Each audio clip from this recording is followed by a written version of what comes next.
18e eeuw. De gans bestreek in geschreeuw, gedaver en gebons. Kom uit die Frans ook en nonnen, de Fransoos stond weer aan de poort. Vol van bloedlus en vermoord, Lodewijk zijn negen was een envelop, dus Maastricht begonnen. De Maastricht en de hield geen stand, je keek de modenbrand. De poorten kraakten en gongen het begeven. Heel het hand wordt bijgezet, zelfs amper voor met. En men begint volgens vrees te vullen leven. Maar toen op het duister oor komt de Fransman toch te door.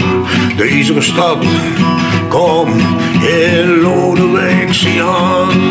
Maastricht had gevochten in een leeuw, te lopen in van die duistere eeuw. Wordt weer Frans, vive le rose en chant. Maar toen op een duister oor komt de Fransman toch te door. Deze stad, kom in Lodewijk aan. Maastricht had gevochten in de leeuw, te lopen in van de duistere eeuw. Worden weer Frans, leven lui, het was een chant. Maastricht had gevochten in de leeuw, te lopen in van de duistere eeuw.